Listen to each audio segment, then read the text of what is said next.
যে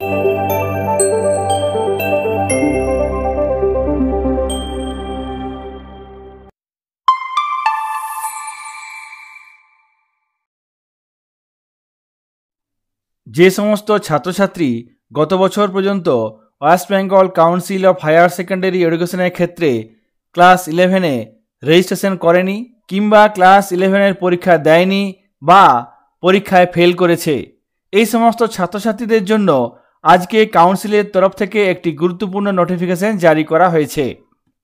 গত 13ই মে কাউন্সিলের তরফ থেকে একটি নোটিফিকেশন জারি করে বলা হয়েছিল যে সমস্ত ছাত্রছাত্রী ক্লাস 11-এর পরীক্ষায় সাকসেসফুল হতে পারেনি কিংবা কোনো কারণে পরীক্ষা দেয়নি, সেই সমস্ত ক্যান্ডিডেটদের জন্য 2024-25 শিক্ষাবর্ষে নতুন করে তাদের সুযোগ দেওয়া যাবে।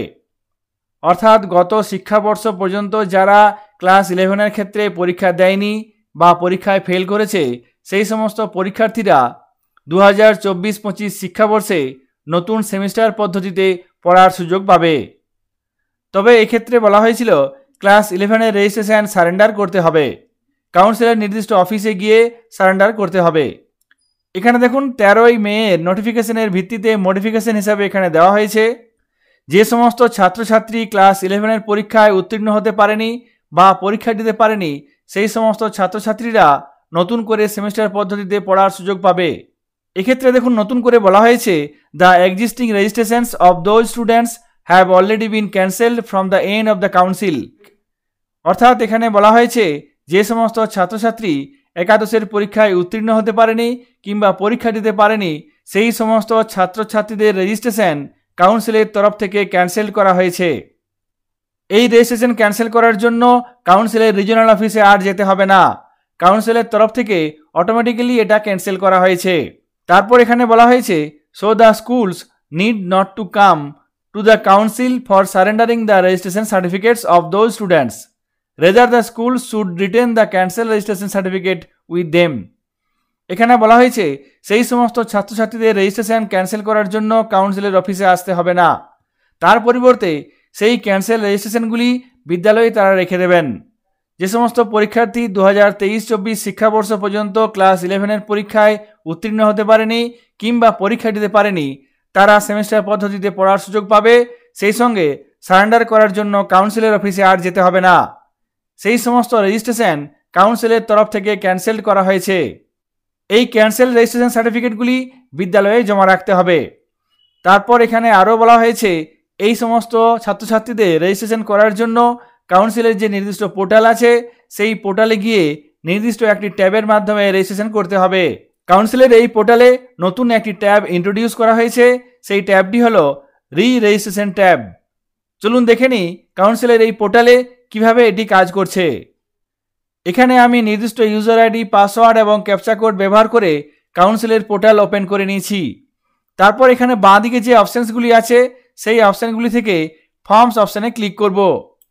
তারপর স্কুল অ্যাপ্লিকেশন, এখানে দেখুন সঙ্গে সঙ্গে একটি নতুন ট্যাব এসেছে রেজিস্ট্রেশন। এই রেজিস্ট্রেশন ট্যাবটিতে ক্লিক করব। এখানে দেখুন সঙ্গে সঙ্গে এইচএস রেজিস্ট্রেশন এই নতুন পেজ ওপেন হয়ে গেছে। এখানে কি বলা হচ্ছে, after filling up bio details in the registration tab please complete registration process from import Bangla শিক্ষা ট্যাব।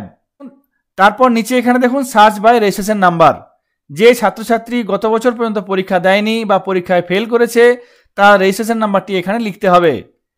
তারপর এখানে এই সার্চ বাটনে ক্লিক করে সার্চ করতে হবে। এখানে সার্চ বাটনে ক্লিক করলেই সেই স্টুডেন্টের ডেটা এখানে চলে আসবে।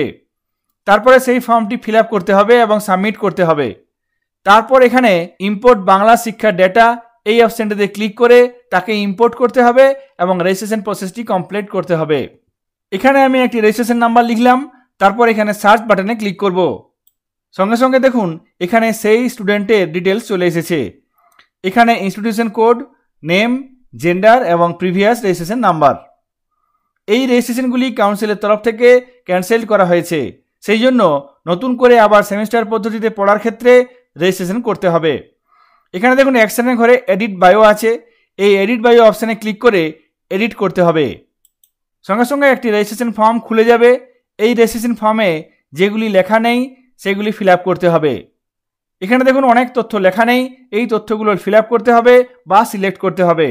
তারপর নিচে সাবমিট অপশানে ক্লিক করতে হবে। সাবমিট অপশানে ক্লিক করার পর এখানে বাঁ দিকে দেখুন ফর্মস, তার মধ্যে স্কুল অ্যাপ্লিকেশন, তার মধ্যে আছে ইম্পোর্ট বাংলা শিক্ষা ডেটা। এই অপশানে ক্লিক করে এই স্টুডেন্টকে ইম্পোর্ট করতে হবে। ইম্পোর্ট করার পর আপনারা যে পদ্ধতিতে নতুন স্টুডেন্টের রেজিস্ট্রেশন করছেন সেটি কমপ্লিট করতে হবে। এখানে দেখুন সেই কথাটি এখানে বলা আছে, after filling up bio details in the registration tab please complete registration process from import Bangla শিক্ষা ট্যাব। অর্থাৎ যে সমস্ত ছাত্রছাত্রী গত বছর পর্যন্ত 11-এর পরীক্ষায় ফেল করেছে কিংবা পরীক্ষা দিতে পারেনি, সেই সমস্ত ছাত্রছাত্রীদের ক্ষেত্রে এখানে রি রেজিস্ট্রেশন ট্যাবে ক্লিক করে বায়ো ডিটেলস এডিট করতে হবে, তারপর সাবমিট করতে হবে। সাবমিট করার পর এখানে বাঁ দিকে ইম্পোর্ট বাংলা শিক্ষার ডেটাতে ক্লিক করে ইম্পোর্ট করতে হবে এবং রেজিস্ট্রেশন প্রসেসটি কমপ্লিট করতে হবে। কাউন্সিলের তরফ থেকে প্রকাশিত এই নোটিফিকেশনটি আপনাদের সঙ্গে শেয়ার করলাম। সেই সঙ্গে কাউন্সিলের পোর্টালে এইচএস রি রেজিস্ট্রেশন পদ্ধতিটি আপনাদের সঙ্গে শেয়ার করলাম। এই ভিডিওটি কাজে লাগলে অবশ্যই লাইক করবেন এবং শেয়ার করবেন। সকলে ভালো থাকবেন, সুস্থ থাকবেন। ধন্যবাদ।